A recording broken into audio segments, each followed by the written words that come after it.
Ladies and gentlemen, we are back with another episode of Cosmic Catastrophe on Revolution.Radio. I'm your host, Diamond from the Oppenheimer Ranch Project. Joining us today is my lovely co-host, Leah Shaper. Hello. And many of you know him. He fills in for us often when we cannot do the show. Ransom Godwin from Mountain High Time, 420 TV. Are you there? Your mic is muted. I've got no audio from you. Yeah, that's weird. His mic is on. I can see it.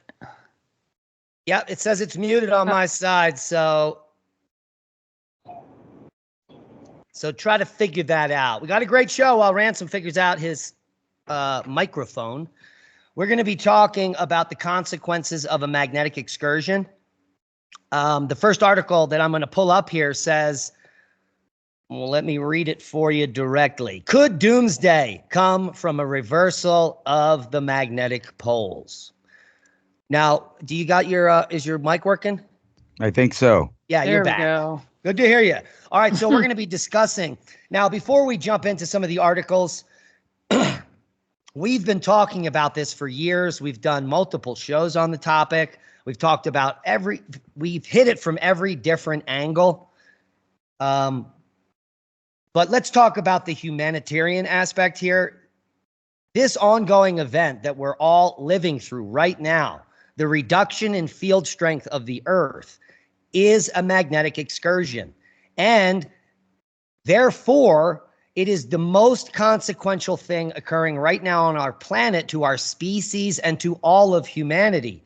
And why it's not front page news every day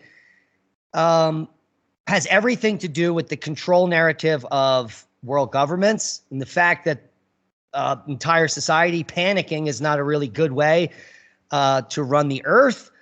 So they just keep us in the dark.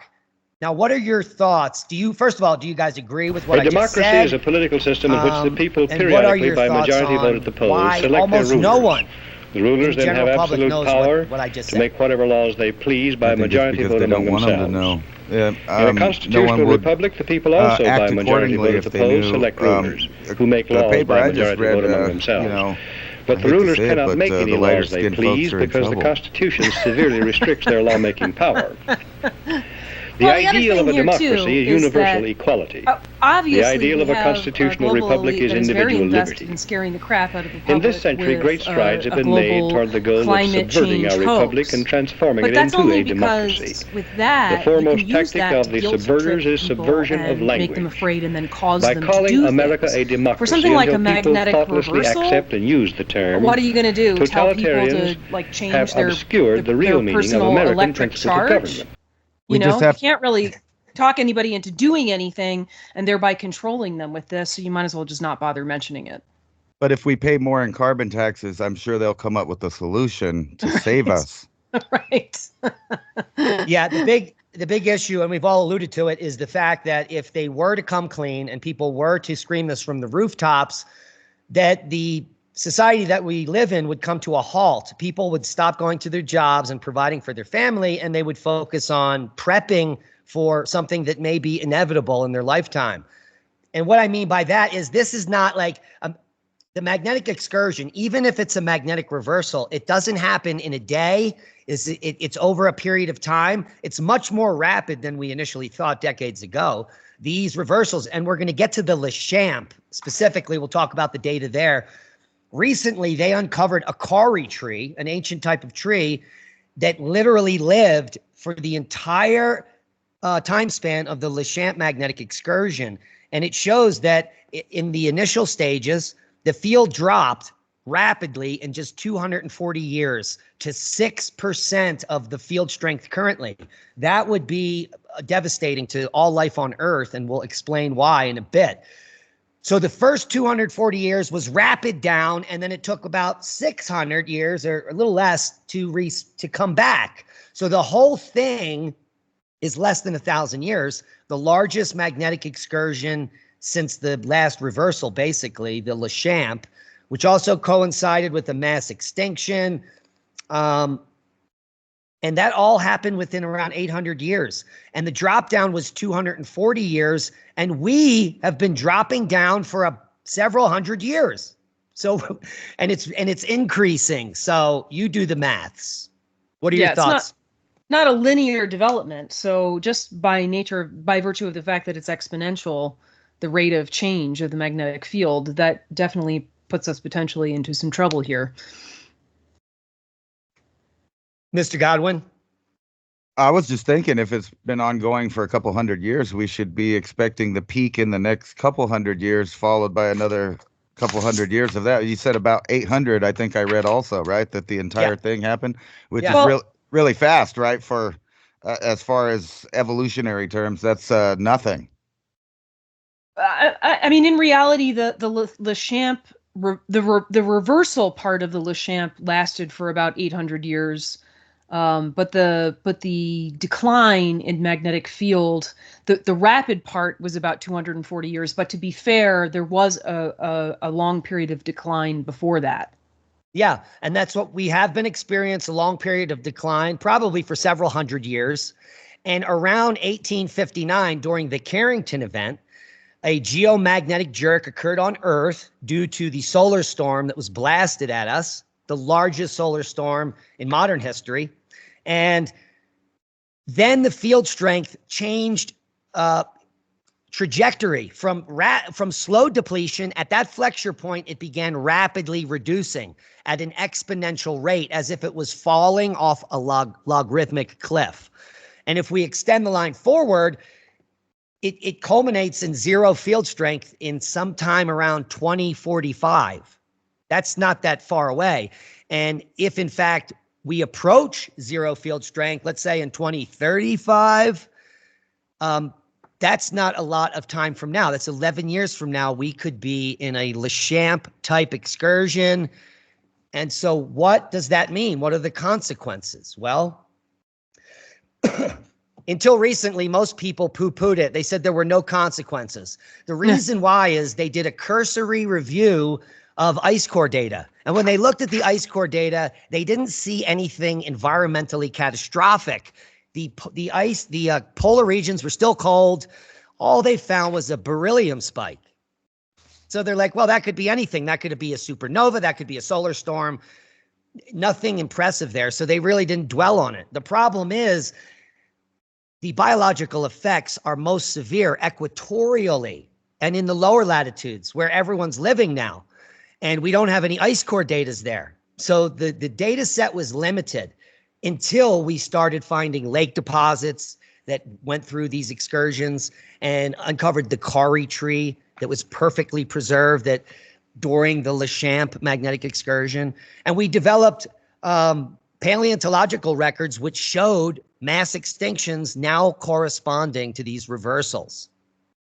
So what's going on? If there's nothing impacting the Earth, so how does a magnetic field kill stuff?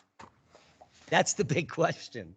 Well, and the other thing about, the ice core records for this period of time, you get like you said, we get the beryllium spike, we get the carbon-14 spike, but, one of the climate effects apparently was the expansion of the ice sheets, like the Laurentide ice sheets, which is not really going to be reflected in the Greenland ice core so much because it's already icy and cold there, So like you said, without this other data from other parts of the planet, the climatic changes aren't going to be so obvious. Yeah, and what's happening here as the field reduces, our magnetosphere reduces. The magnetosphere is the protective sheath on Earth that's protecting us from cosmic radiation. So we get this high influx of radiation from space and ionizing particles, literally like being in a microwave oven. Mm-hmm. But it's like microwave oven light. So you actually won't heat up like your morning coffee or your leftovers, but there's still radiation going through your body. There's going to be cell damage if you go out during the day. And the biggest biosphere killer is the complete destruction of the ozone. So the ozone, remember the ozone scare because of chlorofluorocarbons? And then it miraculously healed itself. Because of all of that hairspray we were using? That was it. It was because of Aquanet. You used to use that, Ransom, right?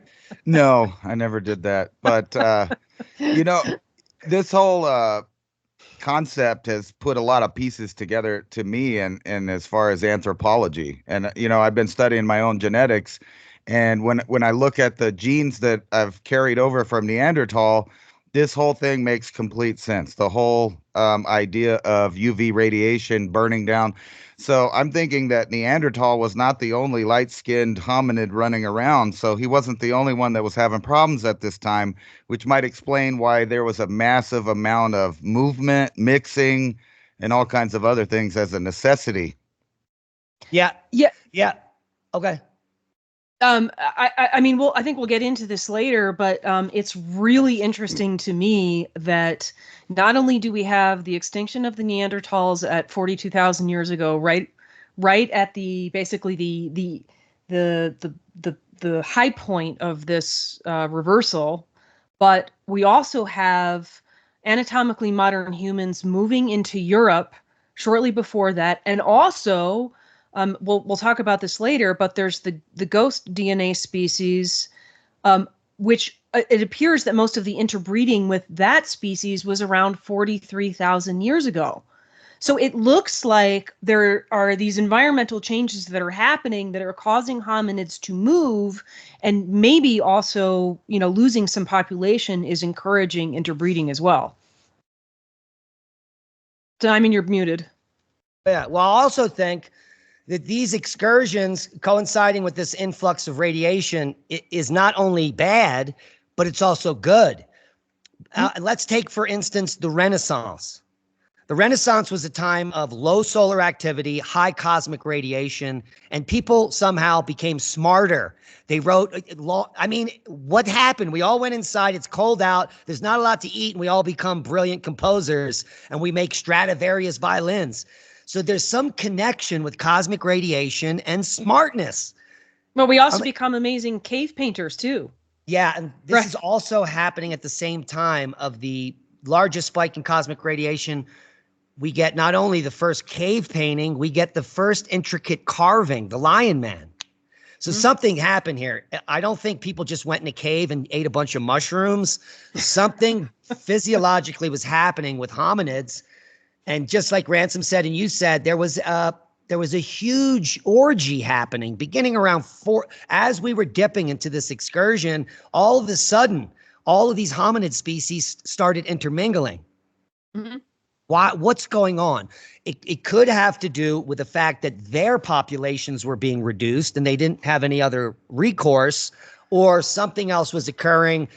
Hominid species were coming smarter, if I can say that in the simplest terms.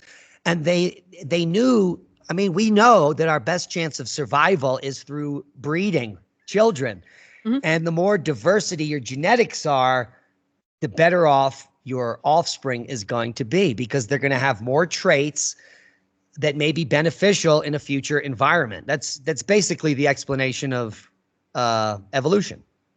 There might also be a psychological factor in the sense that, when your life is directly threatened in the present, you have a tendency to live more in the present, which in my opinion is kind of a more inspiring way to live. Like, there's something that happens, I think, in the human brain sometimes when you're kind of on your toes all of the time, if that makes sense.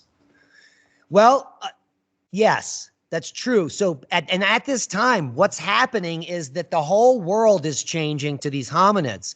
They're seeing aurora like they never saw before. It would be terrifying for them. They wouldn't know what's happening. So you've got this global terrifying phenomenon that's passed on generation to generation, and it keeps getting worse. So you're teaching your future generations about the changes, and then they see it getting worse. It's almost like a period of thousands of years where hominids are living in unknown territory or fear, perhaps. Mm-hmm. Anybody? Yeah, I was thinking about that a lot, and not just going into caves, but most likely you were going into caves with other species. So this is when they were communicating, and this might have been the reason we started drawing things, depictions, trying to communicate with someone that may have not had the same speech as us, but could look at visual stuff. But not only that, the things that were contributed by the other species is the reason that our core species is still here today. Mm-hmm. In other words, like if there were a bunch of guys walking around that say they have really light skin for whatever reason, that's just what their group was, and then the older population started coming up with skin cancer, things like that. The women are probably not going to want to so much mate with people that look like they have diseases. I mean, I'm just saying. So it would be encouraged. And not only that, when you study Neanderthal, they had a backwards way of gene transfer than, say, humans do, as far as they sent the women out. The women are the ones that traveled. So that makes sense why there's no Y chromosome coming from Neanderthal. And not only that, you would have had the other modern humans out there, and that's who they would have met, was women, and then they would have been contributing. And a lot of people think that the hominid species were like one color, another color, and most likely all of them had a range of colors. Like Neanderthal went from dark brown all the way to light, and they know the gene specifically that causes that. And a lot of us have inherited those genes. Like I have the dark gene from Neanderthal. And there's another gene there that talks about, and this is weird. It says that I'm not likely to have tan, and I have an increased, incidence of childhood sunburns, which I didn't have actually, but that may be because I have the other gene that gives dark skin pigment. That would that protects me. I mean, basically, and not only that, going through that paper, I guess they were insinuating that literally the darker the skin is, the more removal of damaged DNA that there is. Mm-hmm. Plus, there's the problem. Once you go black, you never go back. You're not supposed to be muted. We're supposed to get your laugh. All right. So previous studies on this topic of magnetic excursion found very little in the way of environmental impact. But that conclusion was based primarily on ice cores, as we alluded to early on in the show here. And then they found the Kari tree. This is Cooper and his colleagues. They conclude that the magnetic reversal was, in fact, related to the extinction of a large fraction of large animals at the time, as well as the disappearance of Neanderthal, and, like we said, the appearance of cave art. So cave art really comes in a big way around 40,000 years ago. This is after the event, about 1,000 years after. But 2 years ago in Indonesia, they found a painting that they dated to 45,005. Appears to be the beginning of it. And that's at the very beginning of the excursion. So as it's beginning to happen, the painting begins and it continues throughout the entirety of the excursion. And like you said, Ransom, because we're co-mingling in caves during the day, because when Uncle Bob and Jimmy go out to hunt during the day, they come back with big welts on their skin and they die in a month. And so people stop hunting in the middle of the day. It's also worth noting, and it's not this painting in this image here, but there's a 42,000-year-old cave painting from somewhere in Spain that has, similar handprints, and they're in red. And it could very well be that red, or maybe it probably is, because this would be easy to determine, is probably red ochre, which can be used as a sun protectant, right? Even some animals use it. No, I'm sorry. I'm thinking of the hippo. There's a hippo that sweats red that provides sun protection. But human beings obviously have known about this for a long, long time. And it would make sense that this would be the time period in which we would discover the use of red ochre for sun protection. Absolutely. Yeah. And the Clovis time period as well, which is becoming extinct, they say, after a magnetic excursion and a catastrophe that we know of called the Younger Dryas event. Those were the red ochre people. Yeah. These are people that were buried, covered in the ochre, and there is evidence that they used it on their skin. So the red ochre people, there has to be a reason why they were rubbing this on their skin, and it's definitely, Occam's razor, protection from the sun. Well, and plus it would be easy to figure that out. Let's say, based on certain animals that have that capability to produce a red pigment that protects them. Yeah, and it's weird how they thought it might have protected maybe people in the afterlife as well. Yeah. Yeah, isn't that's a great idea. If it protects you on Earth, it's got to protect you after you die. Jeez. All right, so there are major consequences to these excursions, and they will slowly ramp up as the field weakens. It's happening now. It's been ongoing since we were all born, and it will continue to weaken until we die unless it flips. But there is no evidence that this field is going to strengthen anytime soon. Well, and as a very light-skinned person myself, I can definitely attest to the fact that over the course of my lifetime, it has become certainly easier for me to burn. Now, it doesn't take a whole lot, but, it takes less than it used to these days. And the sun is definitely hotter on the skin than it used to be 40 years ago. Yeah. Anyone that drives a car that's old enough can attest to it, that it's unbearable sometimes to have your window down if the sun is blasting your arm. Mm-hmm. Right. I was just wondering, though, that paper you sent me, it sounds like sunburn is a necessary component in health, or tanning.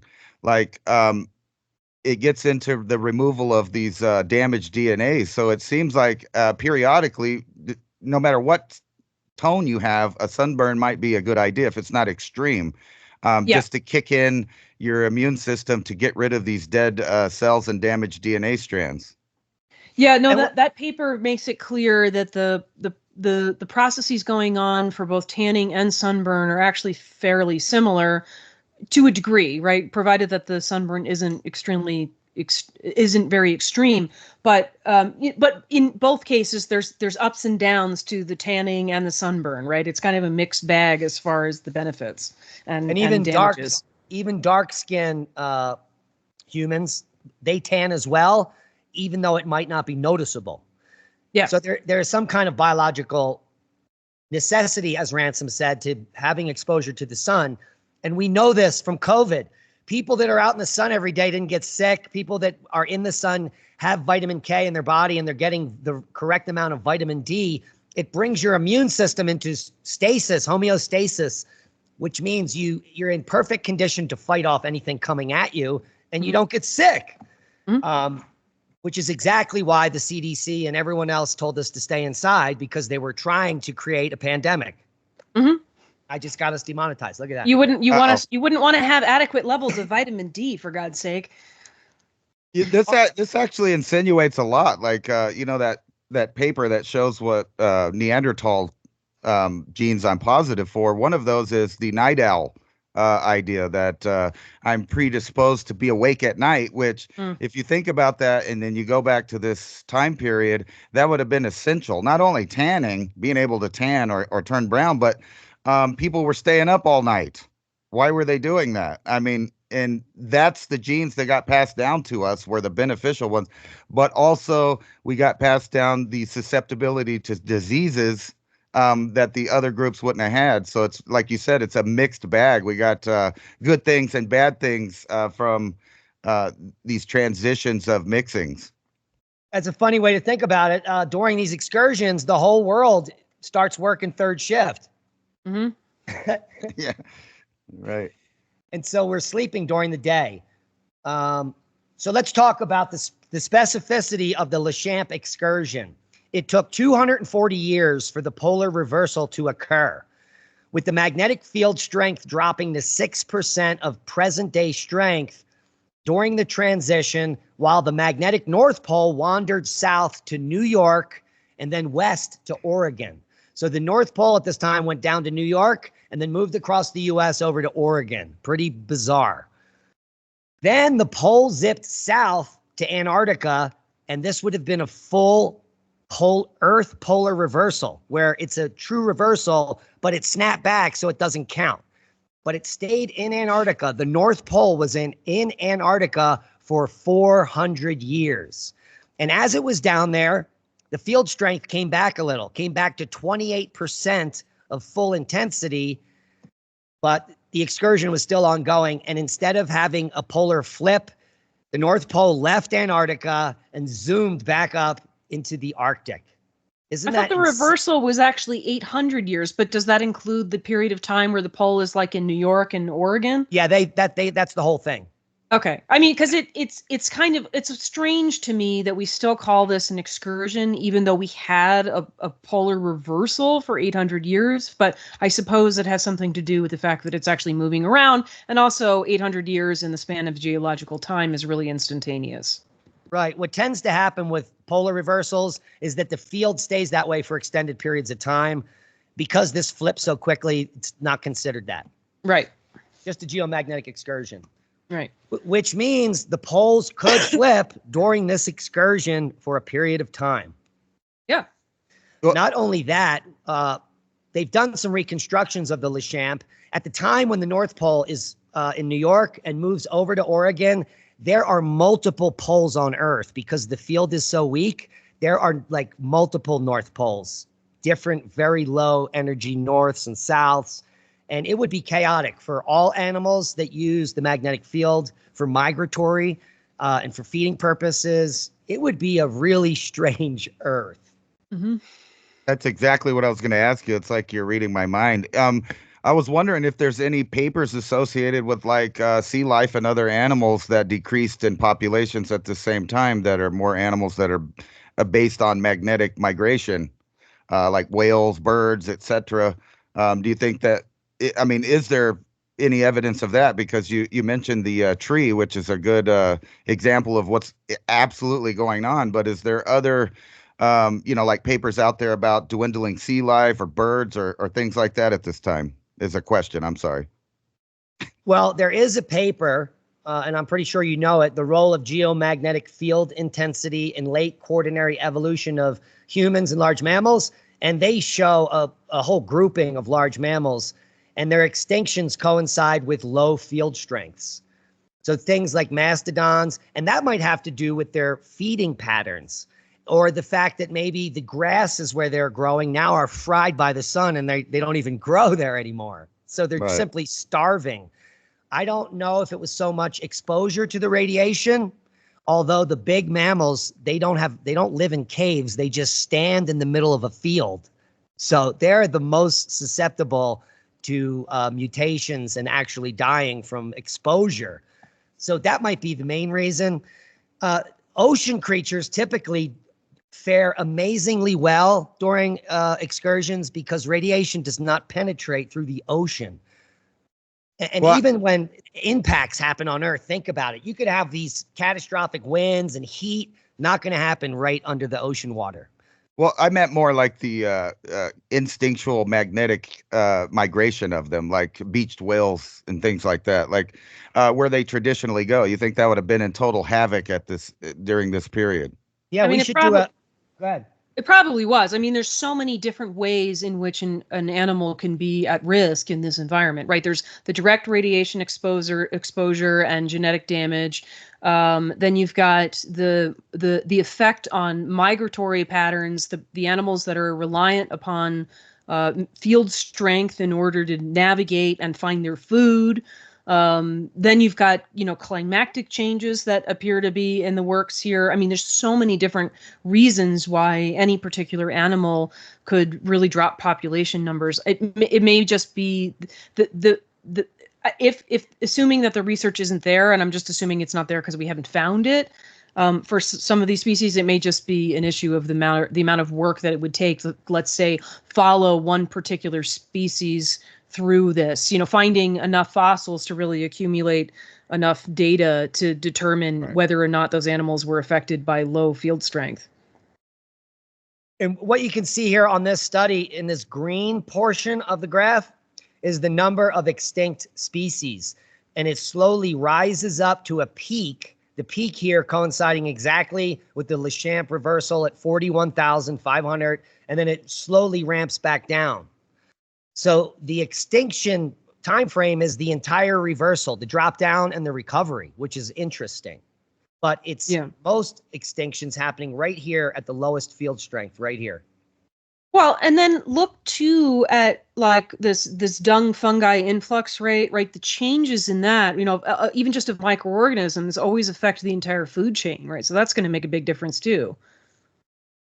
Yeah, and they seem to just come to a halt here. Yeah. Right at the excursion. Yeah. Wow. Crispy. Yeah, so let's talk a little more specifics here. They analyzed the Corey tree samples and they confirmed a pronounced surge in cosmogenic isotope levels during the transition. Additional data revealed a modest depletion of the ozone layer, a slight increase in ultraviolet radiation, especially near the equator, and an upward shift in tissue-damaging ionizing radiation. That sounds like a great vacation. Mm-hmm. So do you think this same mechanism that would cause, I mean, I know you've talked about it before, but this would be the same mechanism that causes speciation, whether directly or indirectly, right? Like, so some species mutate, others just die out, and then that opens up niches for other things to expand out, would cause rapid influx of new kinds of animals right afterwards, right? Yeah, well, and we've talked too about the idea of panspermia, that a lot of the genetic material that is on Earth potentially has actually come from outer space, because there's actually quite a lot of data showing that the amount of the survival that's possible in outer space is kind of extraordinary. But so ostensibly you could say that, maybe once the conditions change, then you end up with certain conditions that happen to be right for that particular genetic material to actually take hold and manifest. Right. Yeah. So the problem now that we have today is the effects are going to begin much earlier than they did back in historic times, back when early hominids were here. We live in a technological world that's connected by wires, computers, and infrastructure that's all powered by low Earth orbiting satellites to the tune of tens of thousands. And then there's hundreds of thousands of decommissioned satellites flying around up there. It's literally a space junk nightmare about to happen.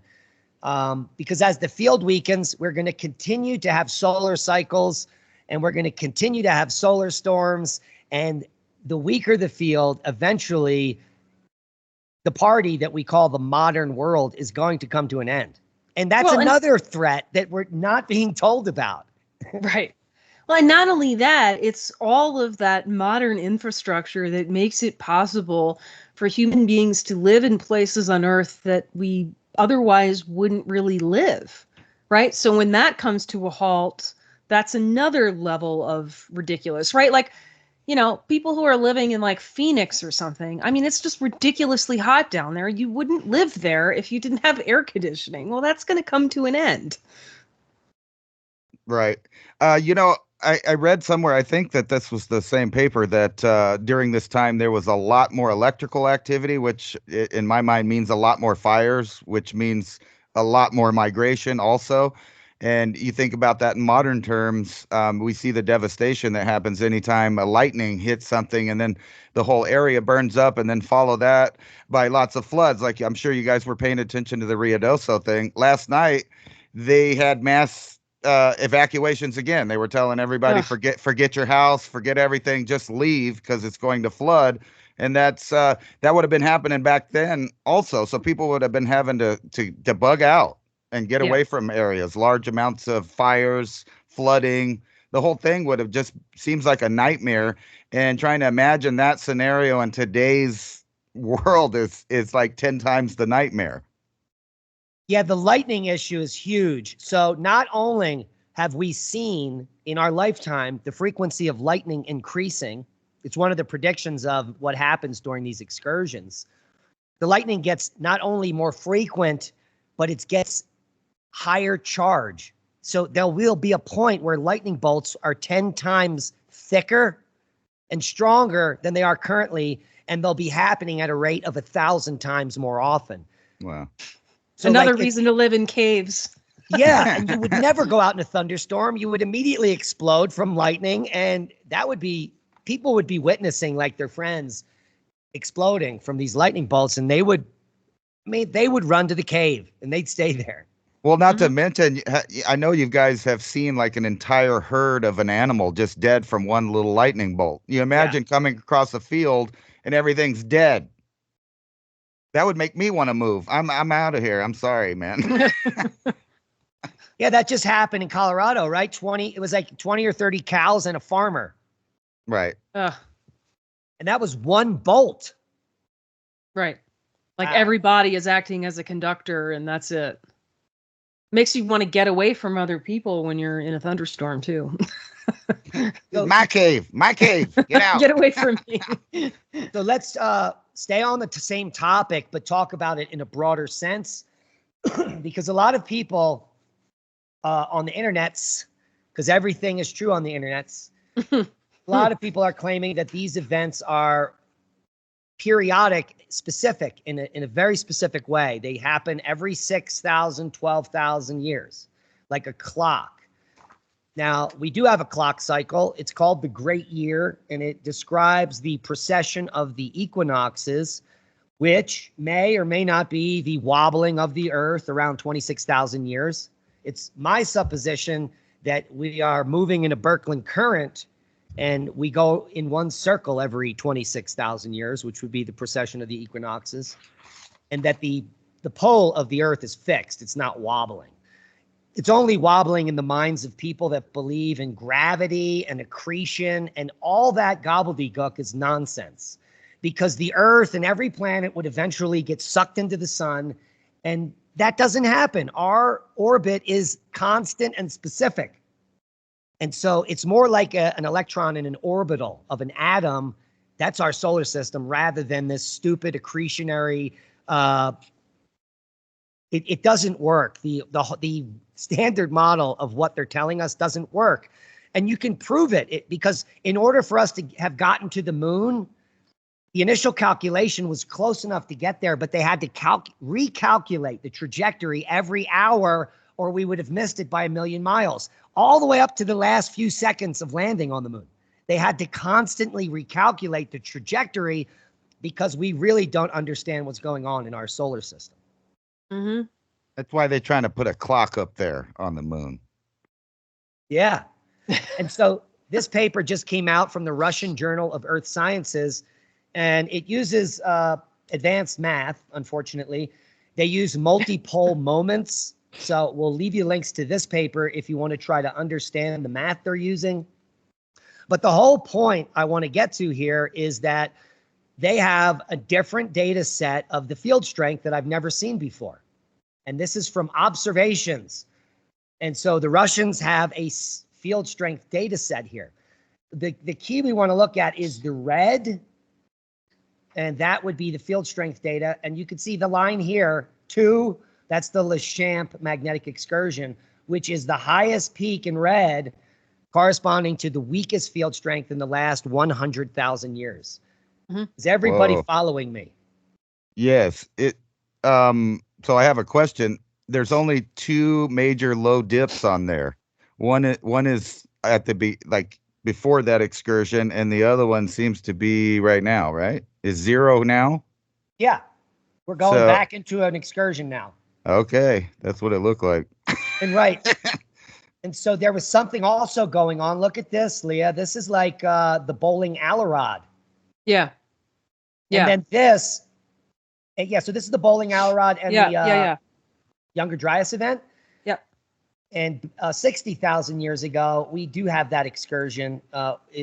It's the Blake. Do we have it named here? I can't remember what it is. Right is here. It Blake? It's the Lechamp and then the Blake. Well, and the Lechamp is on that graph too. Yeah. Well, and the other thing is that, well, when we get back to that graph, the green line is essentially would be like a more descriptive mathematical expression of the magnetic field strength. So it's worth looking at the changes in that as well. But you kind of see an overall similar pattern in a way. Yeah, and the problem is that the main so here's the problem. We don't know what generates the magnetic field of Earth.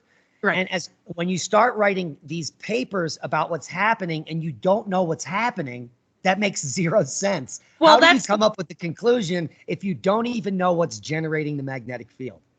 That's one of the problems with this paper, because this paper does presume what exactly is causing the magnetic field and its changes.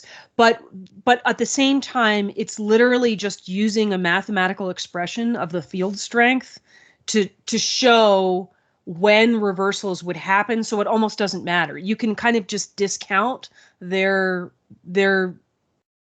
causation explanation. Yeah, they get so specific, it unravels the legitimacy of the paper. They start talking about the inner dynamo, the liquid inner outer core, heat transfer through the mantle, and you're like, all of those, you just made that up. Well, they're claiming that their math lines up with those descriptions, and I don't think that you can really make that claim. The other problem with this paper is I think there's kind of a translation issue in here as well. Yeah, it's very hard to read because of the way some of the sentences are structured, and some of the vocabulary being used.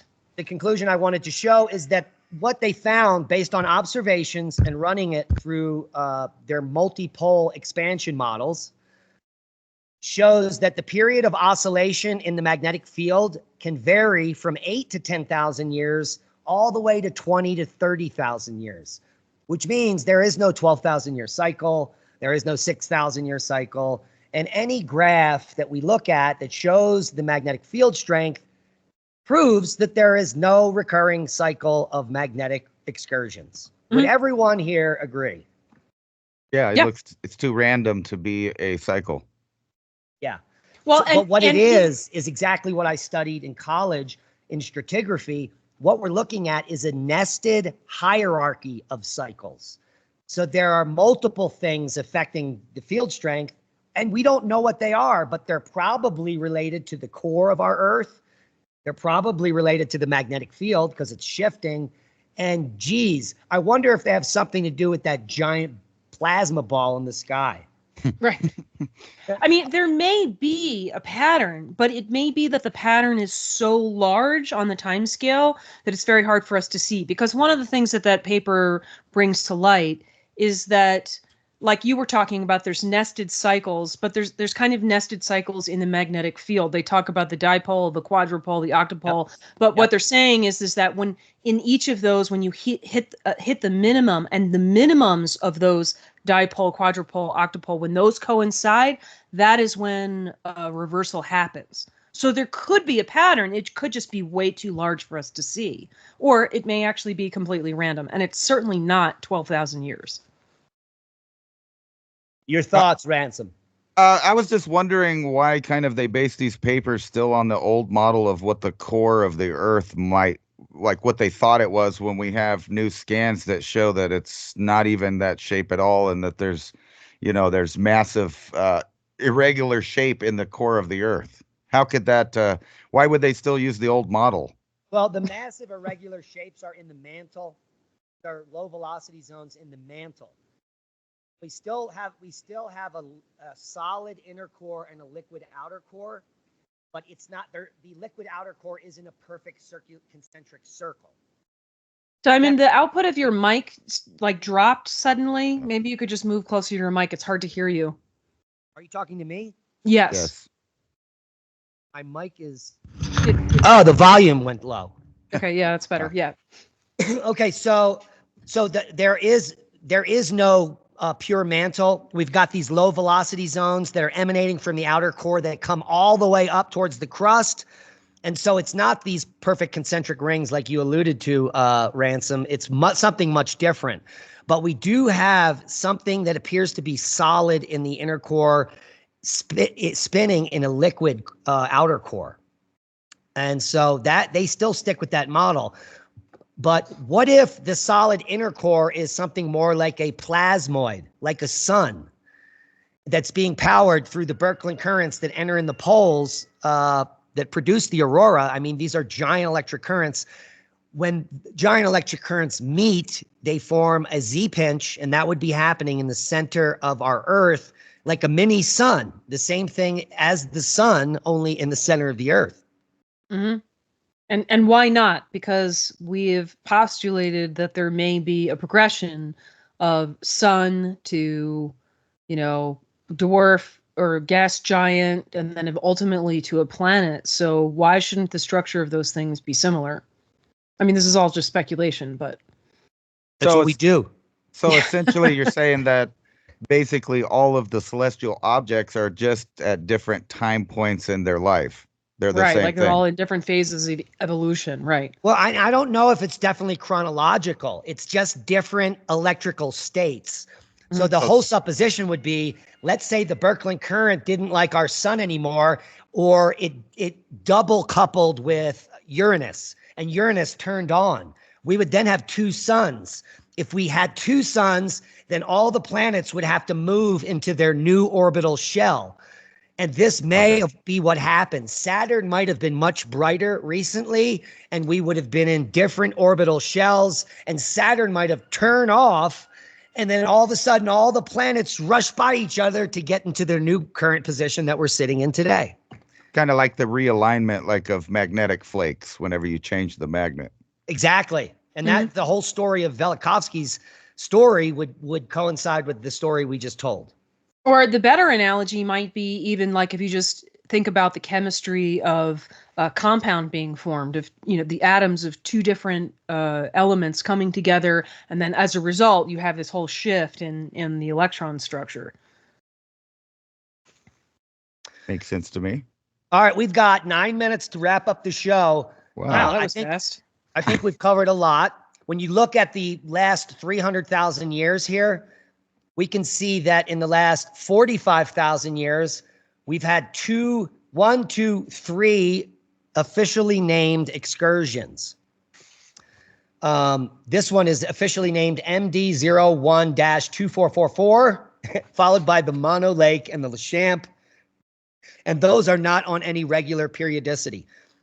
We've got the Younger Dryas event excursion. We've got an excursion about 34,500 years ago, and then 41.5. And then we've got the Blake 1 and 2, Iceland Basin, Pringle Falls 1 and 2, and the Portuguese Orphan. These are 40,000. There's no periodicity here. So there's no periodicity.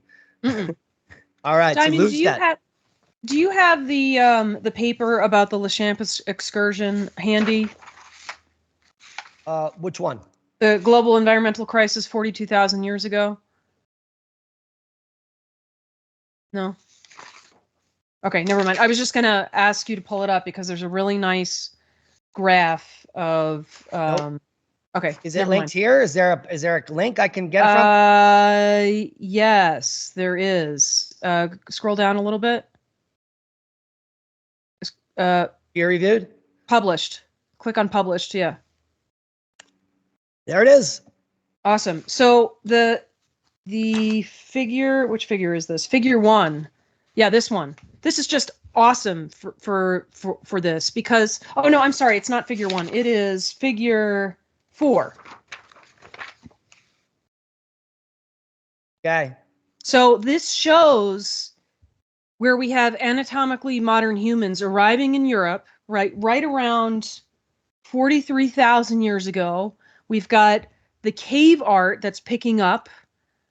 And then you've got, and it's not on this graph, but from the article that Ransom sent about this ghost species of DNA that you find in African populations that we have not identified, that's 43,000 years ago as well. So it's right all at the same time. Like clearly the environmental and the extinction of Neanderthals at the end of this. So all at the same time, right as this excursion is really taking off, the conditions change, everybody starts moving, we start getting interbreeding, we have some extinctions. It's fascinating to see that all together on a graph. And Ransom mentioned fires. Here they are. This is the onset of burning in Australia. Yeah. Right. So the Aboriginals went into caves. That's where all the cave art is 40,000 years ago. There is 40,000 year cave art in Australia everywhere. Gee, I wonder why. If the continent is on fire, where would you like to be? Right. Well, and it ahead. tells you something too about how intense this process was, because all of these things start changing really before the reversal happens. So it's probably in that it's like in the 1,000 years before the reversal officially happens. So it's not even the 240 years where the field strength is dropping off dramatically. It's even prior to that. So it's very interesting.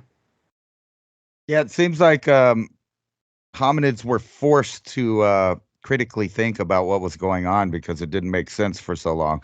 Like if they're just doing their thing, they're making rock tools, they're just living their life, and then all of a sudden, there's lightning, fires, there's aurora, there's no humans showing up. I mean, this would have been pretty nuts. I mean, really, the whole 1,000-year period there. Yeah. And I mean, that makes sense too in respect to the cave art, right? Like it's like you suggested, Ransom, that perhaps this is a communication device of sorts, but also like if you can imagine yourself living through a time like that, why wouldn't you want to record it in some way, right, and make your presence known and say, I was here. It could have even been like what majorly sparked humans to concentrate their efforts on paying attention to the sky and the cycle in it. Yeah. And maybe also reproduction, right? Like if we're going to make it through this, we better make a lot of babies. And it doesn't matter if these are interspecies babies because this is who's available. Yeah, they might not have had a choice at all. I mean, if you think about that, if there's no women in your little group of people and then you come across women, well, you know what happens. What's interesting is that early cave painting that they found in Indonesia that dates back to 45K is a extinct pig. Right. That's weird. Like, why would that be the first painting? An extinct pig. Maybe it died off and you were sad. No more bacon and for breakfast, so you drew the pig. Right. Yeah, it's like when everybody freaked out about McDonald's not having their Szechuan sauce anymore. It's just a thing of the past. And they had to bring that McRib back because it went extinct, and then everybody freaked out until they brought it back. McRib with the Szechuan sauce? Yeah. I mean, if you think about that, if you came into a cave in 500 years and that's what you saw, some kind of weird sandwich on the wall, and they're debating, is it a UFO? What is it? It's a McRib. With the Szechuan. It's worth noting here, too, in this graphic that these changes are really happening as the carbon-14 level is really going up. So that tells you a lot about the weakening of the field at this point, at this juncture. Oh, and that reminds me to bring up some myth busting here, the related topic. I continually get asked by people for some reason why the Earth was going backwards. It wasn't, obviously. The crust wasn't going backwards, but they believe that because they keep reading it. And then the other thing I keep getting asked, about this, isn't the poles going to flip? The planet's going to flip upside down.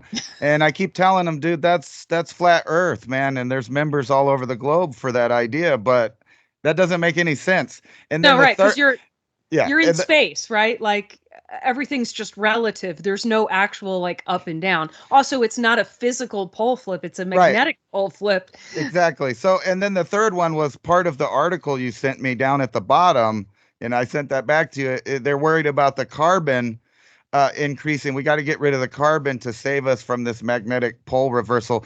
But I also read that carbon dioxide and oxygen and all of the other stuff in the atmosphere blocks most of the UV, a lot of it. So that doesn't make any sense whatsoever. We would want a lot more carbon dioxide in the atmosphere if we had this event. Yes, indeed. So just like always, they're doing the opposite of what we should be doing. Mm-hmm. We should all be preparing for what is ahead. These excursions are bad as well as good for life on Earth, but it is the time as we approach it right now that's going to be bad for our modern culture. There's going to be a solar storm that affects the grid, that affects the satellites, and it's going to be a rocky ride. If you're not prepared for long-term power outages, if you don't know how to provide for your family, meaning hunt and fish and gather, you are going to starve to death. And where do we find the red ochre, man? You're a geologist. Like, where do I go out and just dig that up if my family's frying in the sun while we're looking for antelope? Yeah, that does seem like a good prep to have. Yeah, red ochre. But I think you could probably just use some mud and water and just put it on your skin. The red looked cool. Right. Yeah. No, I think there might actually be some specific properties of the red ochre that help scatter the UV. Because there's a similar thing that's described by what melanin it would be very does high in iron. So it'd be an iron-rich clay that you're rubbing on. So maybe it's the iron, because iron easily oxidizes, rust, Fe3O2. So the iron being in there, if there's radiation coming, it would hit the iron. Right, but it's going to scatter the wavelengths of light. Yeah, and maybe because of the iron, like the armor of God. Check out Ransom Godwin. Subscribe to his channel, Mountain High Time 420 TV. The link will be below. And should they rewatch this? Find us tonight at 8 p.m. Mountain Time on Magnetic Reversal News on YouTube. And I'll replay it on Revolution Radio later. Awesome. Support Revolution Radio and freedom of speech. Listen to Revolution Radio at freedomslips.com, and we'll be right back after this message.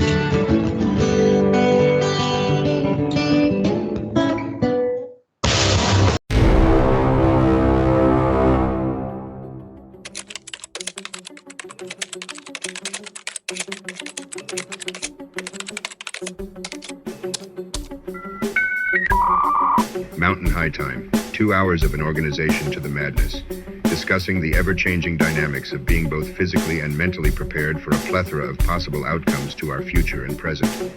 A look into the latest technologies, new scientific discoveries, and how they might be used in connection to the human domain and controlling it, ancient cultures and places. Be warned. This is an opinionated look through headlines, guests that are not afraid to question the narrative, a little bit of crazy ramblings of a stoner conspiracy factist that pushes constitutional concepts.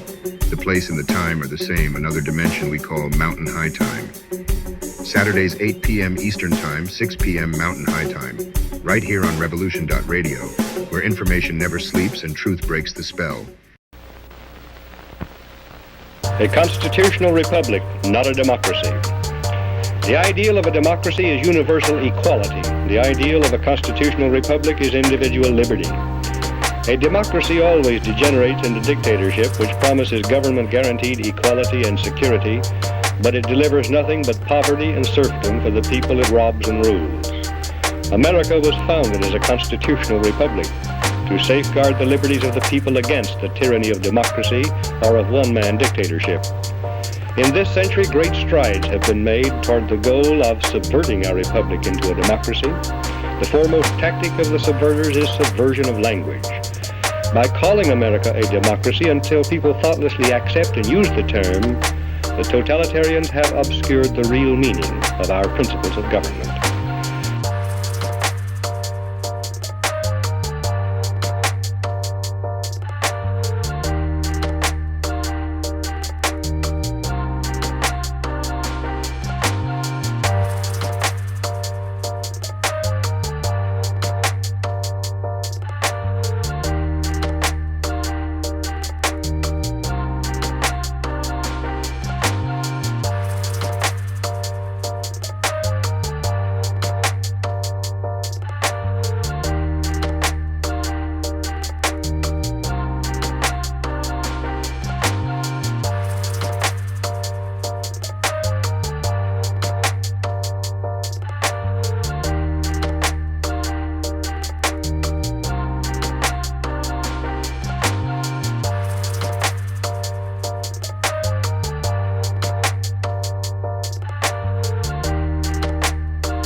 A republic is a limited democracy. It's a form of government based upon the principle of limited majority rule. Limited so that the minority, even a minority of one, can be protected against the whims and passions of the majority. And how do you protect the minority from the majority? You write down a set of rules on a piece of paper. You say, this we can do, that we cannot. At the top of the paper, you write the word Constitution. And then everyone agrees to follow the rules no matter what the temptation. And when you're finished, you've created a constitutional republic. Round one. We see something that said, take a look at what happened. Round two.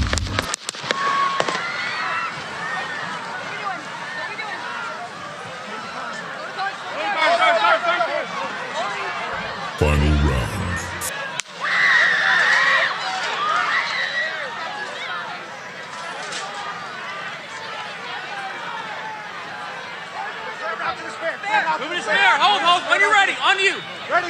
Move. Up. Move. Go. Hawkeye's here. Hawkeye's here. Move it to the spare. Spare, get ready. Spare, get ready. You ready?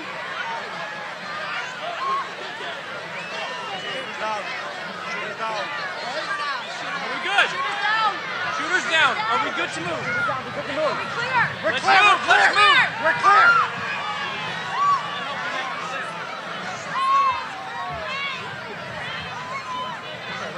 Come on. Let me get my shoes. Let me get my shoes. Got you, sir. I got you, sir. Let me get my shoes, sir. Hold that in your head. It's bloody. So we got to move to the bus. Move to the bus. Let me get my shoes. Okay, my shoes down. Get the shoe. Watch out. Wait. Fight. Fight. Fight.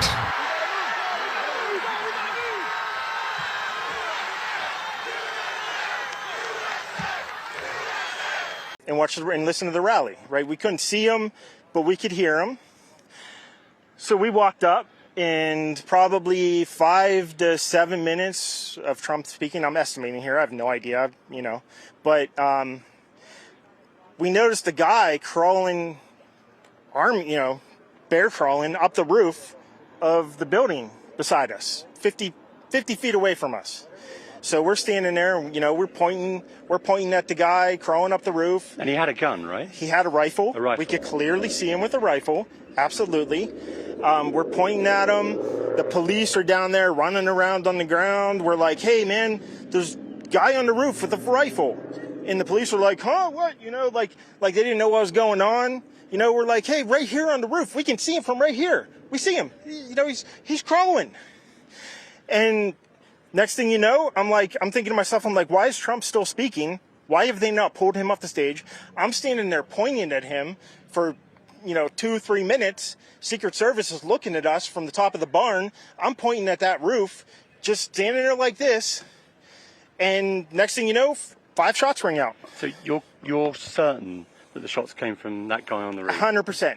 100%. And he was up there for a couple of minutes. He was up there. You saw him up there for a couple of minutes. Absolutely. At least 3 to 4 minutes. And you were telling the police and the Secret Service? We were telling the police. We were pointing at him for the Secret Service, who were looking at us from the top of the barn. They were looking at us the whole time when we were standing by that tree. Could they see Binoculars. Could they see him? Probably not, because the roof, the way the slope went, he was behind where they could see.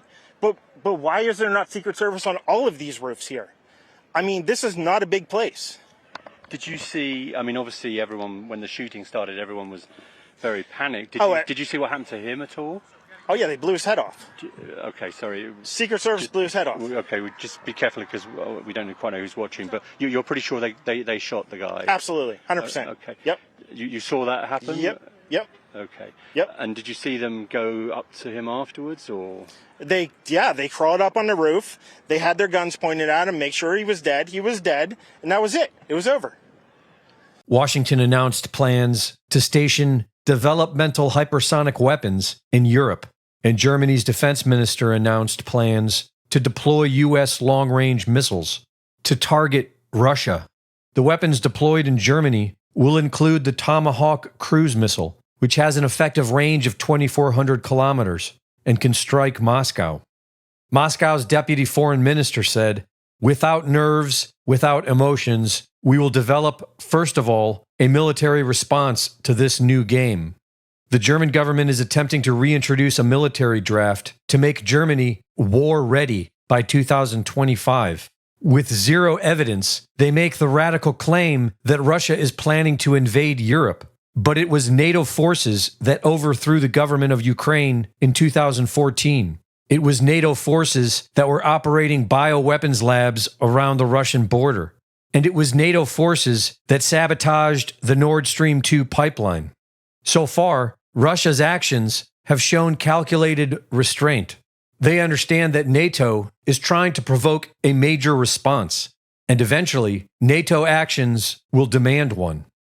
Viktor Orban recently visited Kiev and Moscow on an individual's mission of peace and was interviewed by a podcaster on his flight back from Russia. So that meeting was prepared in a totally secret way. First I was in Kiev to meet Zelensky. Then I started to organize the meeting with Putin. to make peace is a Christian action. You have to prepare yourself spiritually. So that's what I have done. Being convinced that this is the only way and that this is the duty I have to do now, because I remain the only Western leader. I'm the only Western leader now who can have a chance to talk at the same time with Kiev and Moscow. He asked Putin 3 questions. The first, President, what do you think about the peace plans? And what do you think about the frame and the process, how these peace talks are going on, and you are not invited? So what do you think about it? He said that it's obvious that real negotiations cannot happen without the involvement of both parties. So whatever they are doing without him, it means nothing. They are still ready to communicate and negotiate and so on. My second question was, President, how do you see the chance to have a short, limited ceasefire earlier than the real negotiations on peace can start? And he said he's not optimistic on that. You know, Zelensky said that he's not optimistic because the Russians would use it against the Ukrainians. Putin said that the Ukrainians would use it against Russia. And what did you say to him? I said, let's consider. I understand your argument, but think about it. And the third question was I raised that, President, do you have a vision or even a plan how the security architecture of Europe will look like when the war is over? What is your plan? And said, we have a detailed plan. After his trip to Russia, Hungarian Prime Minister Viktor Orban traveled to the United States, not to meet with President Biden, but with former President Donald Trump. Everybody is aware that sooner or later the war must be concluded. And we can't live eternally in the shadow of the war. So even those who are very committed to fight for Russia or for Ukraine, at the very bottom of their heart knows that, okay, we have to fight now, but sooner or later the peace should come because peace is a good thing. I mean, your mission this week is a case study in surprise. What is your essential takeaway from these 2 meetings? Are we closer to peace? What is your assessment of the results? Everybody is, and everything is rather bureaucratic. But if we consider this issue from a bureaucratic eyeglass, a bureaucratic approach, nothing will happen. Because peace cannot be generated by bureaucrats. It's impossible. Many people have to work for it and on it. If you don't do that, there will be no peace. It cannot be bureaucratic. It must be political. Because only political leaders can manage to find a way, the shortest way to the peace. So what is the first step? First step is reopen the diplomatic relationship and reopen the communication channel. That's happened today. So it's one important step forward.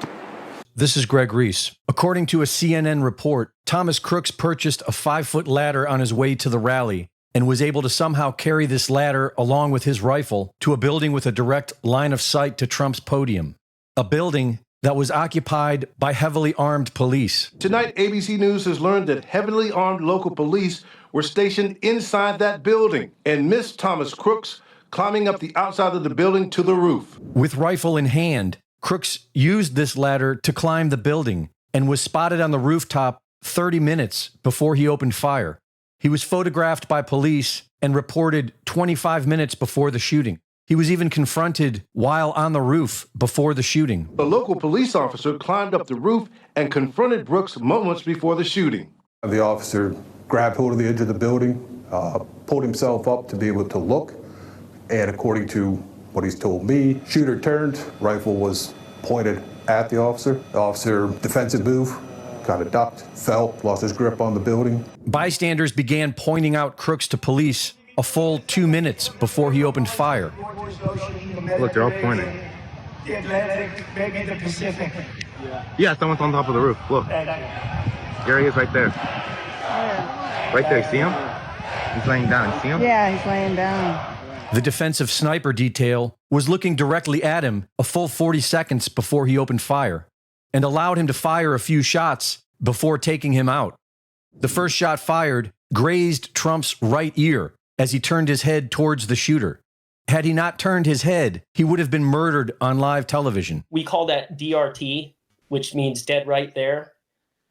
And so what that means is all sympathetic, parasympathetic nerve response is gone because I've just basically severed your central nervous system. Whether it's right here or from the side, you're looking right about here at the ear, it's going to sever that central nervous system, and it means everything stops. It's lights out. The fact that it literally grazed him, I mean, we're talking about a matter of like a half a degree difference. I just turned my head to show the chart, and something wrapped me. It felt like a giant, like the world's largest mosquito. According to a classmate, Crooks was shooting competitively as early as his freshman year and was a member of a local gun club. So he's been training with a rifle for at least 5 years. And the mathematics submitted by Mike Adams and verified by Michael Yawn suggest that the shots were fired by Crooks. So far, Crooks is an enigma, which fits the profile of a mind control assassin. But either way, this was undoubtedly an inside job to assassinate President Trump and leads directly to Mayorkas. Viktor Orban has been privately meeting with Ukraine President Zelensky, Russian President Putin, and former President Donald Trump to negotiate a peace deal. And Putin recently announced that he is open to discussing this further. Well, you know, the fact that Mr. Trump, as a presidential candidate, says that he's ready and wants to stop the war in Ukraine, we take that very seriously. Well, I haven't seen his ideas on how exactly he's going to do that, and that is the key question. But I have no doubt that he says that sincerely, and we support that. Astrologers have been predicting events around a rare planetary transit occurring on July 15th, involving the star Algol, known as the Demon Star, which represents Medusa's beheading and is considered to be one of the most violent and unfortunate stars in astrology. And the assassination attempt occurred on the same day as the Bohemian Club's occult ritual, the Cremation of Care, at the Bohemian Grove, where an effigy is sacrificed in fire. Whether you call them the Illuminati, the Deep State, or the Synagogue of Satan, they do not want peace. But America lives to fight another day. Historically, government assassinations are often carried out with a patsy to take the fall, and a professional or team of professionals to execute the target. This ensures success and gives the appearance that there was no conspiracy. It all gets blamed on a mentally disturbed lone gunman. But the alleged would-be Trump assassin was willing to go on a suicide mission. It was an easy shot, and he had at least 5 years of marksmanship training. The independent work of Asget Industries shows how our young suicide assassin could have been the lone gunman. But she is restricted to using the limited information we have gotten. According to the sound analysis of Mike Adams, there were at least 3 shooters. I think round 1 is probably Crooks. Round 2 is Crooks. Round 3 is Crooks. I think these 3 rounds are Crooks. It's my guess. Rounds 4 and 5 are from the same distance as Crooks, but they are not Crooks. I think rounds 4 and 5, right here. I think rounds 4 and 5 are from a rogue Secret Service team in the building that Crooks was on top of. So that's my guess. Round 6 is from medium range sniper. Round 7 is long range sniper. Several witnesses that day claimed that there was a second shooter in the water tower. And I just screamed, it's the sniper, and he was firing down toward the water tower. That's what we're hearing. Fox News live streamed the following testimony, but omitted it from final edits. The fence where the other shooter was. There was one I heard in the water tower, there was one by the fence. And still, obviously, initial reports. NBC live streamed the following testimony of a woman who was in the front row. He could see the sharpshooter behind Trump. He said the sharpshooter shot to the left. He killed the gentleman in the water tower here. And omitted the following from the final edit. Now they feel that there was 2 shooters on both sides. So they got the one on the tower on this side, but the one on the right side they never got. So that's why they wanted us to leave immediately, because they thought there's still a shooter out there somewhere. I'm glad that guy's no longer with us anymore in that tower. And I hope they get the other one too. Images of the water tower show a shadow at the very top. frame-by-frame analysis shows what could be described as muzzle flash or the reflection of a scope lens. Before any shots were fired, police were seen running towards the water tower. Oh, wow. Where are they running to? Multiple shooters makes more sense, but then how did they miss? Many are insisting that it was a staged event to inflame Trump's popularity. We still don't know for sure whether Donald Trump was hit by a bullet, whether he was hit by glass fragments, whether he was hit by shrapnel. We don't have those details. We actually have no details from his physician, even though this man is still a Secret Service protected, and presidential candidate.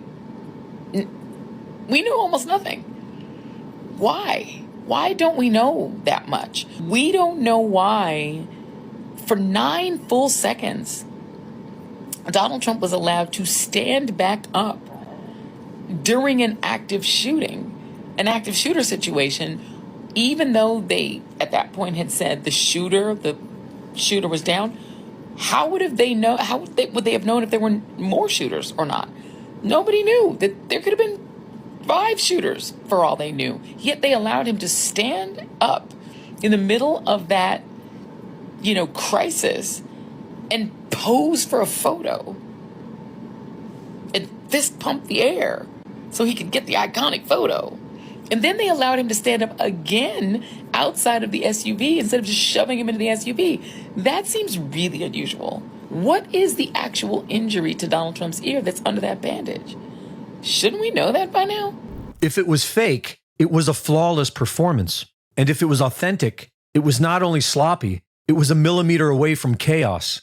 Either way, Trump is now seen by many religious people as being ordained by God, and by others as being the Antichrist, who believers have been expecting to survive an assassination attempt. This is Greg Reese.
This is Mysteries in the Histories.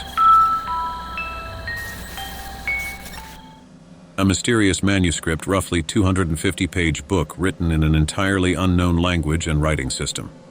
It's been carbon dated back to the 1400s and includes illustrations of plants that don't resemble any known species, believed to have been intended as a medical text. It's named for the Polish book dealer who purchased it in 1912. This is the mystery of the Voynich manuscript. Since its discovery in 1912, the 15th century Voynich manuscript has been a strange, mysterious cult phenomenon captivating the minds of many. Its first confirmed owner was Georg Barisch, from 1585 to 1662, an alchemist from Prague, who discovered it in his library. Barisch tried to investigate the manuscript's origins to no avail. The manuscript, full of handwriting in an unknown language, zodiac symbols, naked women, and strange objects like unknown plants, seemed to be from another time, or even another world. For centuries, this book repeatedly changed hands. When it was purchased by Voynich, who posited that it was authored by Albertus Magnus, an alchemist, or Roger Bacon, an early scientist. People believed that Voynich himself fabricated the manuscript, although that theory wouldn't explain the carbon dating of the paper and ink to the 15th century.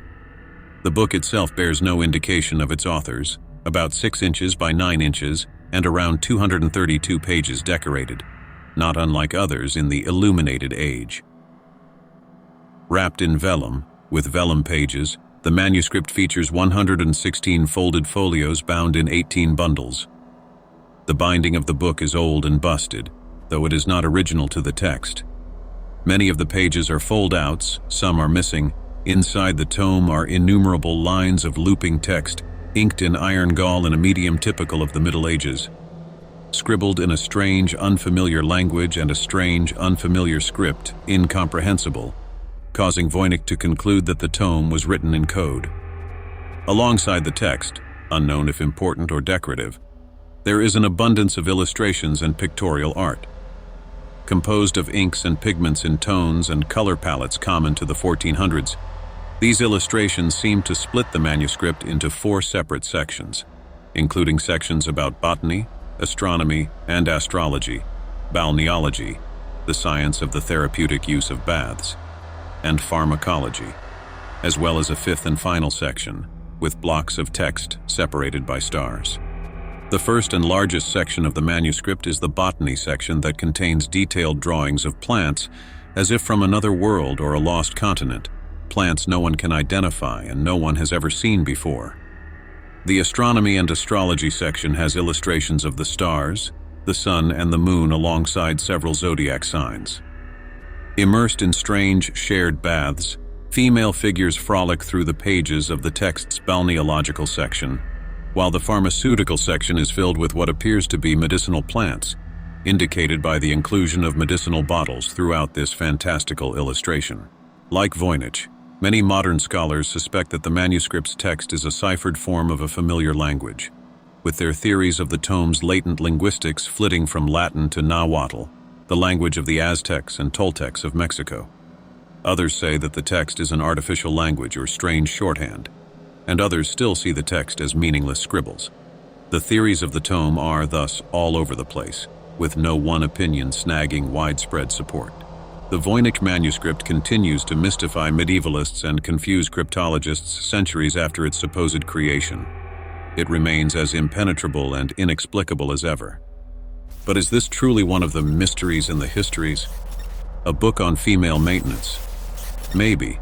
A history researcher says that it's a mostly plagiarized guide to women's health.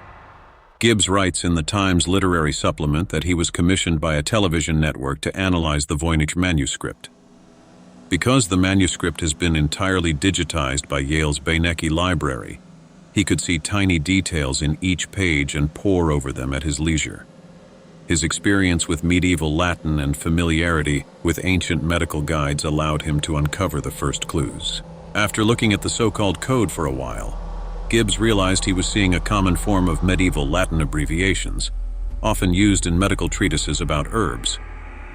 From the herbarium incorporated into the Voynich manuscript, a standard pattern of abbreviations and ligatures emerged from each plant entry, he wrote. The abbreviations correspond to the standard pattern of words used in the Herbarium Apuleius Platonicus. So this wasn't a code at all, it was just shorthand. The text would have been very familiar to anyone at the time who was interested in medicine. Once he realized that the Voynich manuscript was a medical textbook, Gibbs explained, it helped him understand the odd images in it. pictures of plants referred to herbal medicines, and all the images of bathing women marked it out as a gynecological manual. Baths were often prescribed as medicine, and the Romans were particularly fond of the idea that a nice dip could cure all ills. Zodiac maps were included because ancient and medieval doctors believed that certain cures worked better under specific astrological signs. Gibbs even identified one image, copied of course from another manuscript, of women holding donut-shaped magnets in baths. Even back then, people believed in the pseudoscience of magnets. Gibbs concluded that it's likely the Voynich manuscript was a customized book, possibly created for one person, devoted mostly to women's medicine. Unfortunately, say experts, his analysis was a mix of stuff we already knew and stuff he couldn't possibly prove. The weirdly illustrated 15th century book has been the subject of speculation and conspiracy theories since its discovery in 1912. In his article, Gibbs claimed that he'd figured it out. However, people who actually do read medieval Latin say he's full of BS and feeding us wolf cookies. Medieval Academy of America director Lisa Fagan Davis told The Atlantic's Sarah Zhang, "They're not grammatically correct. It doesn't result in Latin that makes sense." She added, "Frankly, I'm a little surprised the TLS published it. If they had simply sent to the Beinecke Library, they would have rebutted it in a heartbeat." The Beinecke Library at Yale is where the Voynich manuscript is currently kept. Davis noted that a big part of Gibbs' claim rests on the idea that the Voynich manuscript once had an index that would provide a key to the abbreviations. Unfortunately, he has no evidence for such an index, other than the fact that the book does have a few missing pages. As we all know, the absence of evidence is not evidence necessarily, so it seems the manuscript has never been demonstrably deciphered, and none of the proposed hypotheses have been independently verified.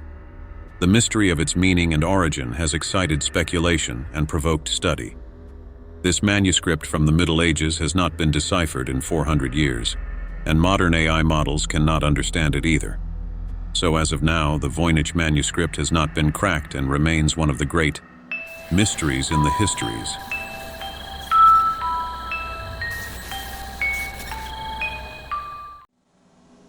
This is Mysteries in the Histories. Over a period of 6 weeks in 1994, the small town of Oakville, Washington was hit with a bizarre string of storms that rained weird gelatinous blobs all over the town. And then people started getting sick. This is the weird and still unsolved mystery of the Oakville blobs. It began raining the clear gelatinous goop on the 7th of August. No one knew where it came from or what it was. The blobs contained similar-looking white cells as humans. People in the town who had contact with the blobs began feeling sick and scared a few hours later. Residents in the small city reported that what fell from the sky was not water, but gooey, slimy, clear and translucent blobs the size of a grain of rice. Over the next 3 weeks, in an area measuring 20 square miles, there would be 5 more events of the terrifying ooze raining down on unsuspecting citizens. There were reports of people developing flu-like symptoms from contact or proximity to the blobs, even of animals dying. The very day of the raining blobs. So what was it? And was it making people sick?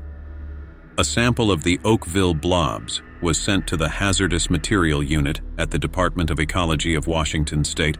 Once received microbiologist Mike McDowell found 2 species of bacteria in the Oakville blobs, stating one of these was known to infect the human digestive system.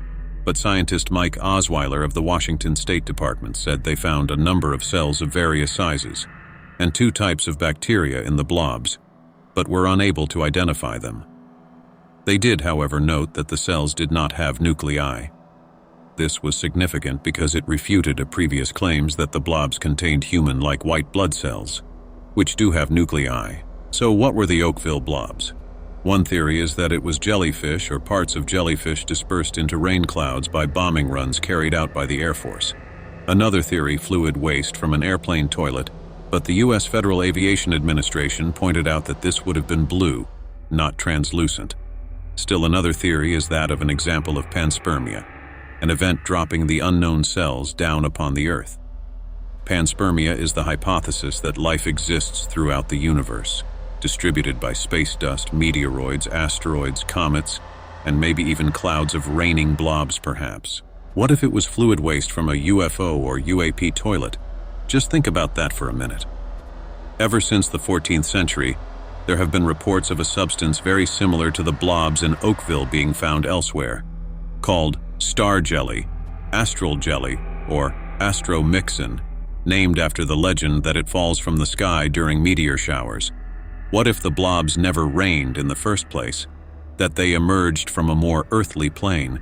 This would require overlooking the witness statements of those who saw the blobs fall.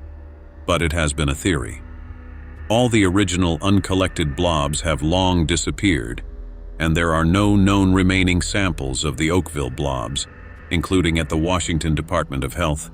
They apparently have no records of ever receiving any, but allegedly. The Washington State Department took all known samples and somehow misplaced them. Inter alia, frog spawn, sodium polyacrylate crystals or algae have been the source of other blob events.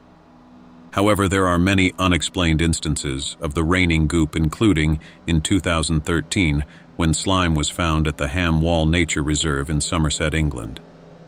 Despite sending samples for DNA testing to the Natural History Museum, just like in Oakville, no conclusion was ever reached or explanation given. Raining blobs of Oakville is another one of the great mysteries in the histories.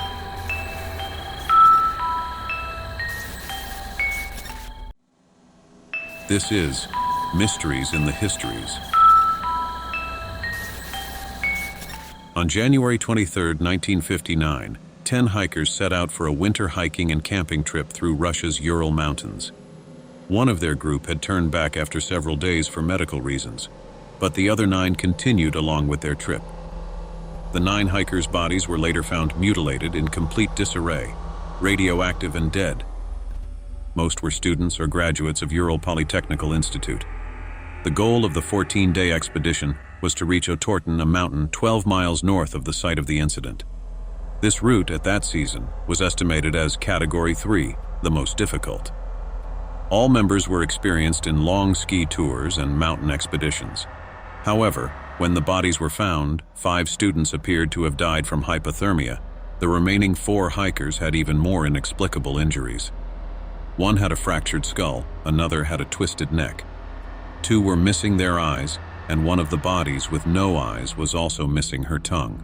The searchers found the abandoned and badly damaged tent on Kholat Syakhl. Mikhail Sharavin, the student who found the tent, said, "The tent was half torn down and covered with snow. It was empty, and all the group's belongings and shoes had been left behind." Investigators said the tent had been cut open from inside and that skiers had fled in socks or barefoot. A chain of 8 or 9 sets of footprints, left by several people who were wearing socks, a single shoe or barefoot, could be followed and led down towards the edge of nearby woods.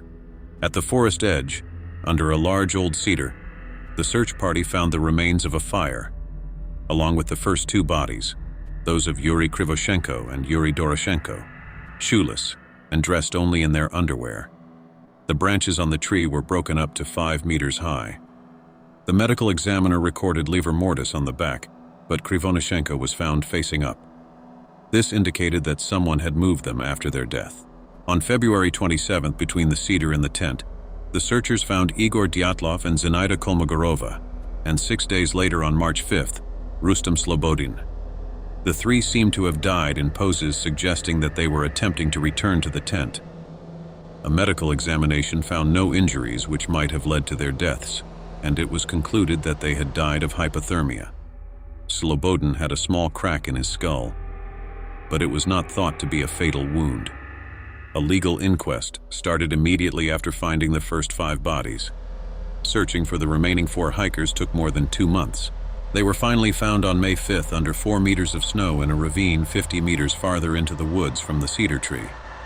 These 4 were better dressed than the others, and there were signs that those who had died first had apparently relinquished their clothes to the others. Thibaut Brignol was wearing Dubinina's fur coat and hat. Dubinina's was wearing a brown sweater that tested radioactive and was most probably Krivoshenko's. Zolotaryov had Doroshenko's hat, and Kolevatov was wearing Doroshenko's overalls. The waistband of his sweater and lower part of his ski trousers tested radioactive. An examination of the 4 bodies found in May changed the course of the whole investigation. 3 of them had fatal injuries. The body of Thibaut Brignol had major skull damage, and both Dubinina and Zolotaryov had major chest fractures. According to Dr. Boris Vozrojdeny, the force required to cause such damage would have been extremely high. He compared it to the force of a car crash.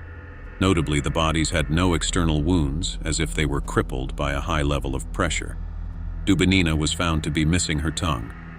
But things were about to get even more bizarre. Bodies were actually found a few feet from their improvised shelter in the deep part of the ravine. The Dyatlov Pass incident, as it is known, remains a contentious and unsolved mystery.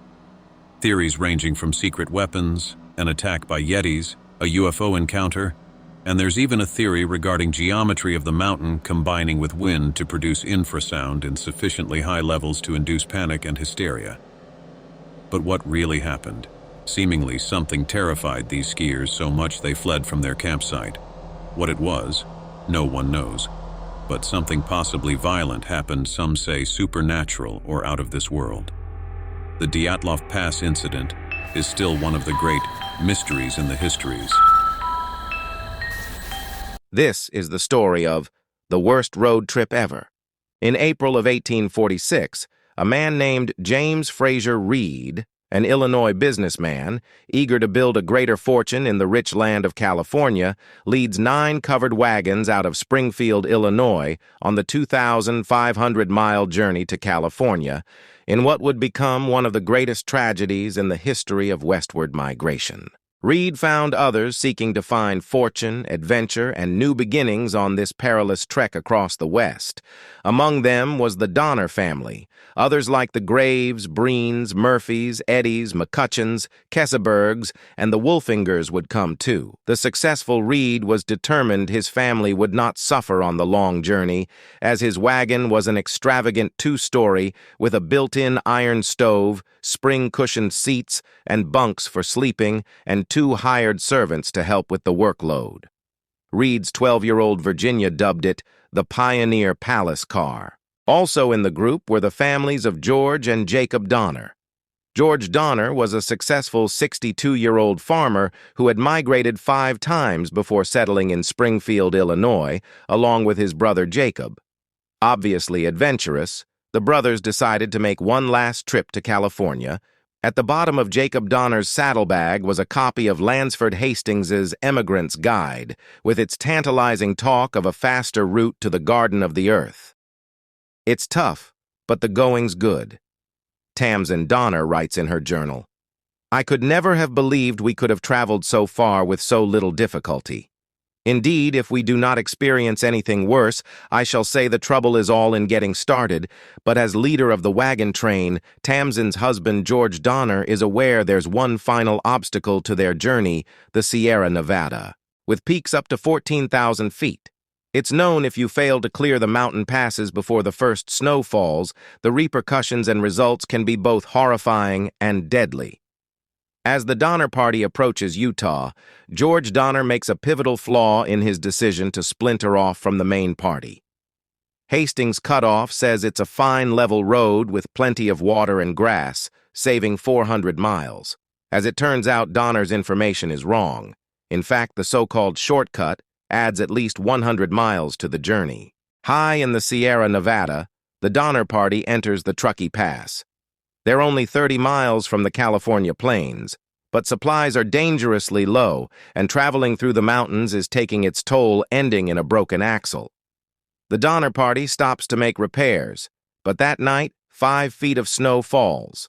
Soon the drifts are 60 feet deep. The Donner party will be stranded for 5 months. In just 3 weeks, they've eaten all their food. Then they kill their pack animals. Next, they eat charred bones, twigs, bark, leaves, and dirt. Finally, a suggestion was made that were one to die, the rest might live. Cannibalism. On Christmas Day, 1846, a Christmas feast like few others takes place. They devour their first human. Bodies are cut up, flesh labeled so people don't eat their own kin. Later, 4 rescue parties bring out some survivors.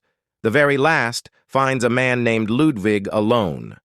Around him, a scene that haunts us today and will continue to leave a lasting mark in history. Ludwig is surrounded by bones and entrails, a 2-gallon kettle filled to the brim with human blood. Also nearby is George Donner's body, his skull split open, his brain removed. Tamsin Donner's body is never found. It also seems a man named William Foster shot 2 Miwok Native American guides named Louis and Salvador for food, which is the only instance of anyone in the Donner-Reed party that was murdered and eaten. The rest of the cannibalized were already dead. They took the survivors to Sutter's Fort, California, by the route that is now known as Dyatlov Pass. Stranded in the early snows of the Sierra Nevada mountains, nearly half the travelers died of starvation and illness. Even today, Interstate 80 has to be closed occasionally due to heavy snows and blizzards. Only 45 of the original 81 members of the Donner Party survived.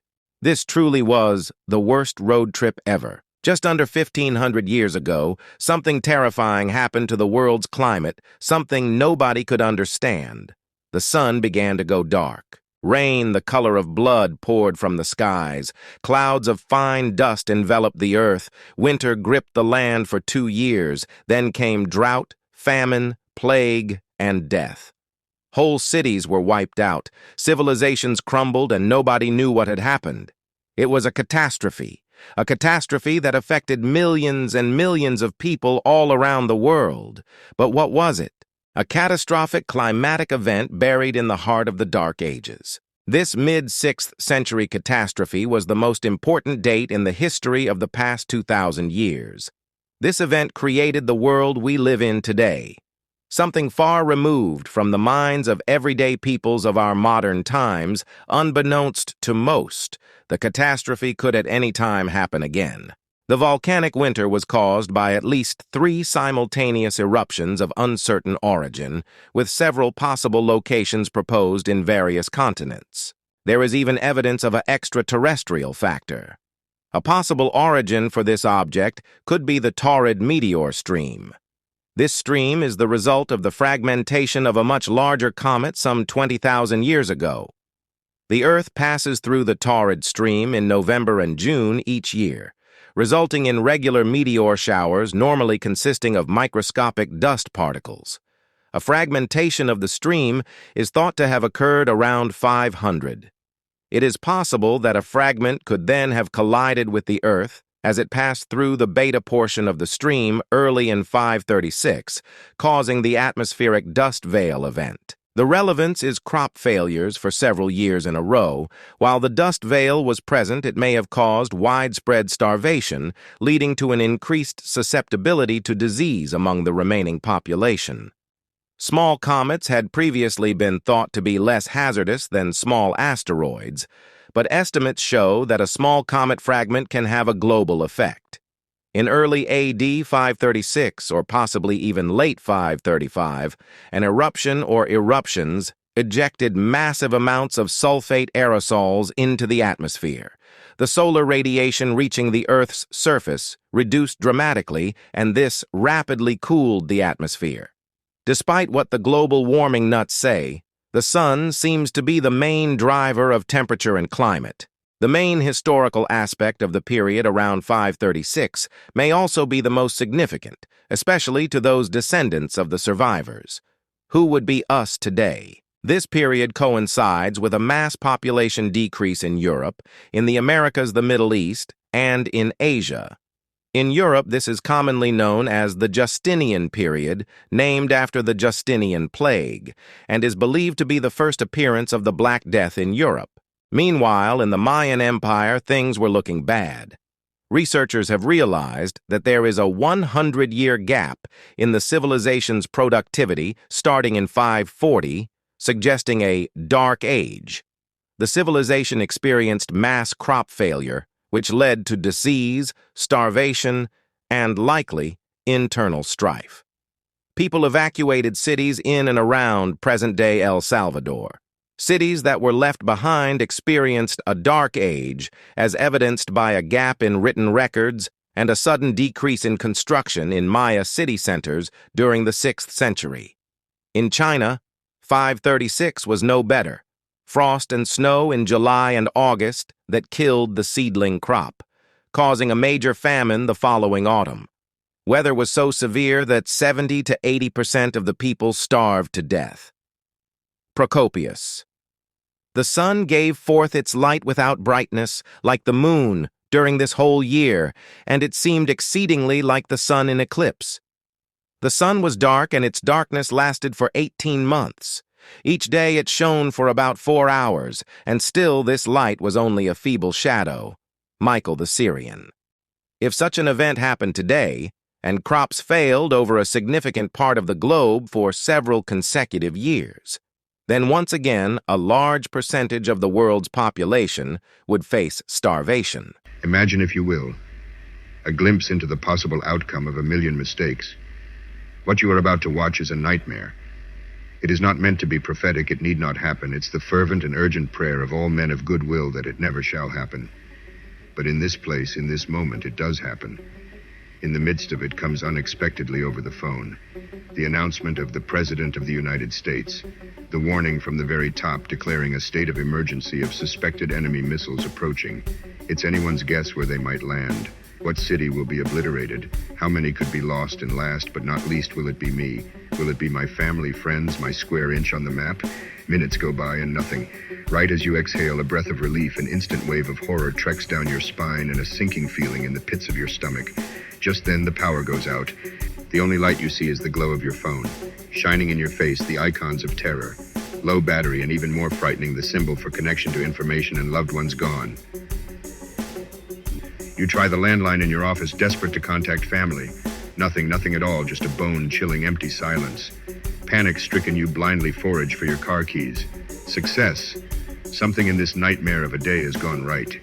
Now it's a desperate mad dash for your car. Your mind now in a near intellectual paralysis.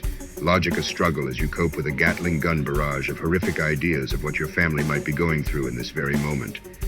Miraculously, your car starts and you begin your seemingly apocalyptic drive to locate your kin. As you pass the first stop sign, the sight of civic decay is already bearing its nasty head as you speed past fights in the streets, looting, and a complete halt of any semblance of an evolved civilization. To your right, a large fire. As angry, fear-filled citizens with their arms full of grocery items run from what used to be your local food market ran by a mom and pop's couple now collapses into a bonfire of dreams. Because of the commotion, your attention span has been stolen. Now before your automobile is a violent crowd.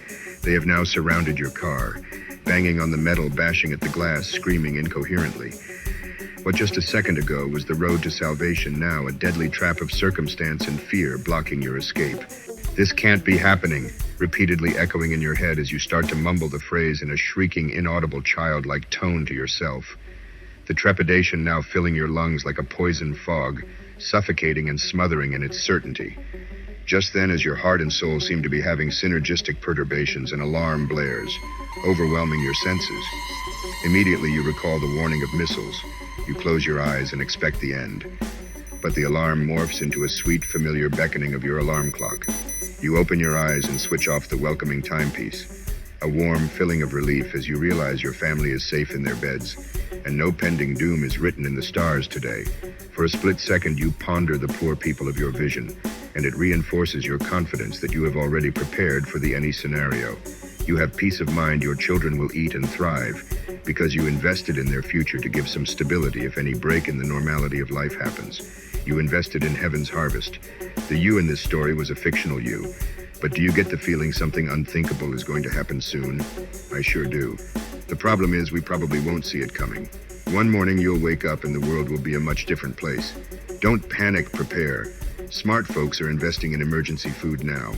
A wise man once said, "It's better to have it and not need it than need it and not have it." Heaven's Harvest is the nation's leader in emergency food storage. It's the only investment you get 100% of your money for, even better than gold. Survival experts recommend the 3-month emergency food kit. Go to heavensharvest.com, use the code ADAPT at checkout and save a mind-blowing 15%.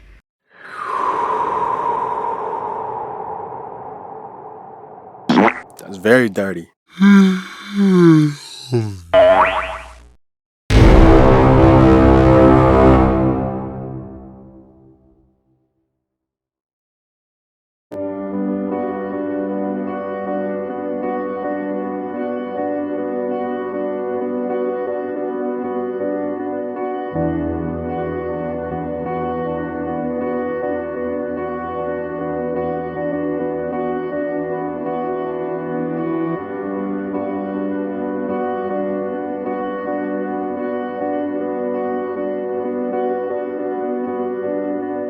you.